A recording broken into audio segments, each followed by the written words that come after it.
I spent quite a lot of time writing a 25-page speech that I could give you. And as I looked at it, I said, would I want to hear this speech? So I tore it up. So I stand here now, defenseless, with nothing except to tell you, I think you're all great. The fact that you're taking the courses you're taking, you're trying to help, to add to what you already know, to make yourselves better workers, better contributors. And I think that's great. I think also that I'm not going to make a long speech, but I'm going to tell you, I was told to say an anecdote. Anecdotes are easy. So I thought to myself, what kind of anecdote can I tell these people who really have more important things to do?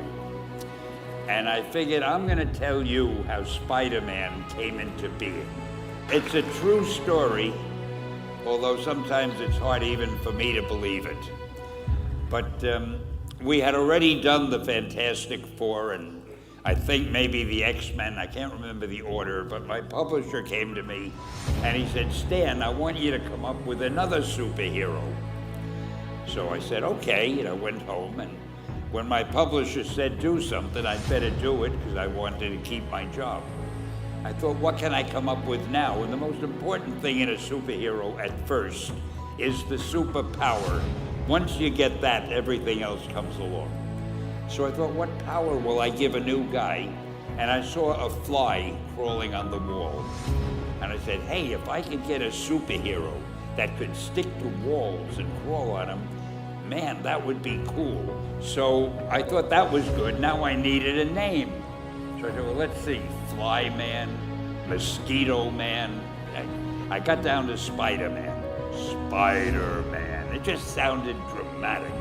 So, okay, I had my hero, I had his power, his name, and then I figured just for fun, I'm gonna give him personal problems. Because except for you people who are that your lives are perfect, but most other people have personal problems. And then I thought I'd make him a teenager, because there were no teenage superheroes that I knew of at the time. So armed with all that wonderful material, those great ideas, I ran into my publisher's office and I told him. This was my reaction, the reaction he gave me. Stan, that is the worst idea I have ever heard. First of all, and he started to give me his, because he's a very logical man, very intellectual. First of all, people hate spiders, so you can't call a hero Spider-Man. You want him to be a teenager? Teenagers can only be sidekicks. And you want him to have personal problems? Stan, don't you know what a superhero is? They don't have personal problems. Well, I left the office disappointed, but obviously a much wiser man. And I couldn't get Spider-Man out of my system. So we were about to kill a magazine. I think it was called Amazing Fantasy. It wasn't selling well, and we were sending the last issue to press.